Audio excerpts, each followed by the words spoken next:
Hafthour Bjornson in his final preparations now. Here in event number 1, 7 points is the mark to beat, but the Mountain is the favorite to at least end his heat as the leader. We'll see if he can make that a reality. Making that thing look like a pebble. Super efficient lift up position. Even though his wide shoulders are there, outside of the stone, he just shot it right up. 1 point on the board, now the 300-pound stone. Easy. He looks like he could do this all day. That one came off his shoulder a little bit on the descent, didn't phase him. A 300-pound stone, now 365, easily onto the barrel. 400 pounds. One of the great stone lifters ever. Makes quick work of the 400. Now he's down to the Husafell stone. He's under a minute. I thought he was going to go under a minute, and I think he's going to do it. He's got about 15 seconds. Quick lift up to his lap. Here he goes. Does he have the grip on the Husafell stone? He's making his moves, being a little careful here, make sure he doesn't drop it early, and he puts it down under a minute. Under a minute. Getting a chance to kind of see each other go after this. What can you discern from, as an athlete, watching the Mountain go through that medley in a minute? Well, what you can't do is watch that and say, I'm going to get under a minute. You just have to stay inside your limits and do the best you can, because that's all you can do anyway.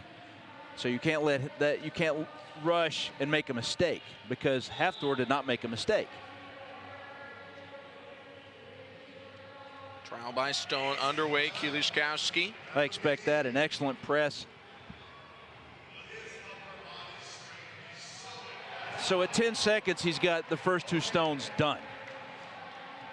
This is going to be the tail of the tape right here. How well does he get this stone up? Very good. Excellent. Faster on the first 2 stones, maybe a bit slower here, getting them to the barrel, but able to complete the 400-pound stone, and now it's the Husafell stone. He got that one. He was really worried about that 4th stone, but obviously, you know, I didn't think that would be a problem for him, because last year he shouldered that stone 5 times. It weighs more than that. Here he comes.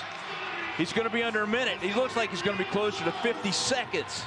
Kelішkovskого moving his sets the new time to beat. Wow. Unbelievable. Correct.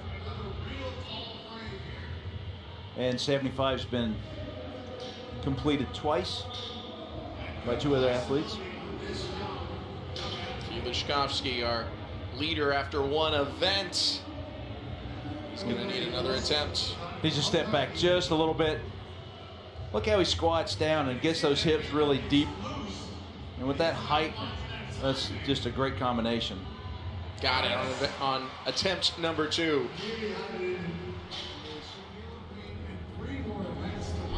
Get a little bit of time here before he makes his next attempt. Because now we're down to the last 3 athletes. They can slow it down. They get an extra minute.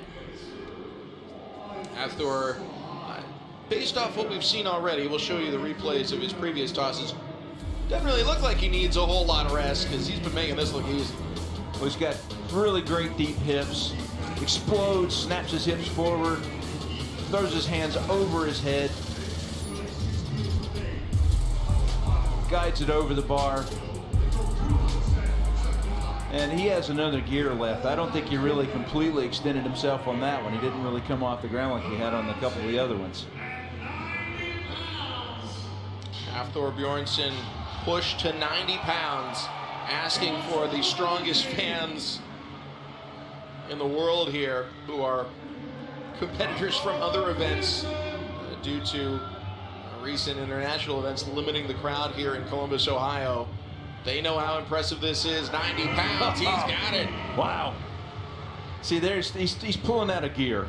He got thrown off a couple of times here. Looking at, there's the top number, which is the first time around. The bottom number is your second time around. And if anyone goes over 180, then they just get to go home with the title. It's just over at that point.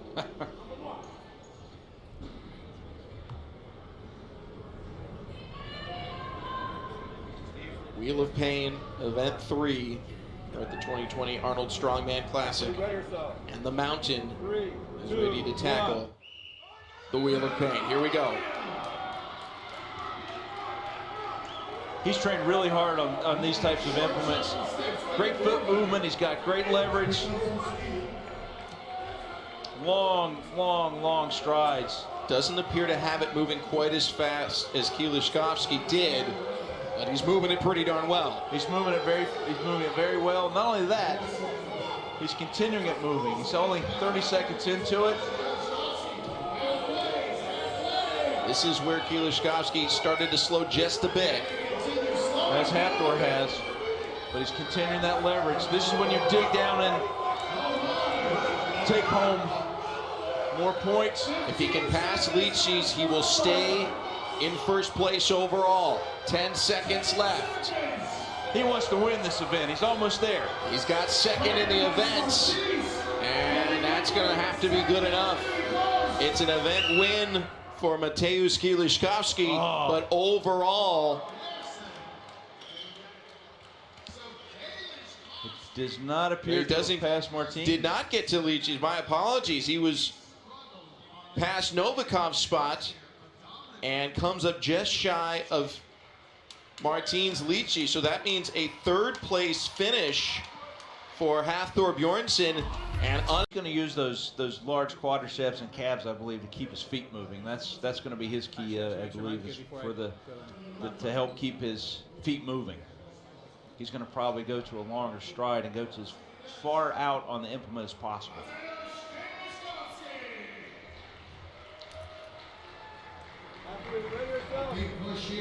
Second to last competitor. He came into this event with 17.5 points, so he has to finish 2 spots ahead of Hathor Bjornsson to pass him at the end of day 1. There he goes. Look, he's got a lot of momentum going. Wow, that is moving really quickly. If you can see it in person, it's really moving fast right now. That's about the fastest I've ever seen it move, actually. I agree with you. He's only 20 seconds in, and he's already passing people. Wow, look at those. Longer. He is strong for the strongmen. Yes, long strides. Look at him. He's applying those quads and those calves. He looks like Arnold in the movie. No after effects here. There we go. He's approaching the leader. He's got 15 seconds still. Great performance. He still had his hands out even. There he goes. He's got it. Final 5 seconds. Where can he put the mark to beat? This is a ton of pressure on Hathor. That's a great performance. Wow. Wow. Ton of pressure on Hathor. That's unbelievable. 112 feet. That is the best mark by a solid 10 feet. Whoa. That he would actually have the best chance to do that. Also very impressive, one of our rookies, Rob Kearney, very consistent throughout. He's in fourth. But let's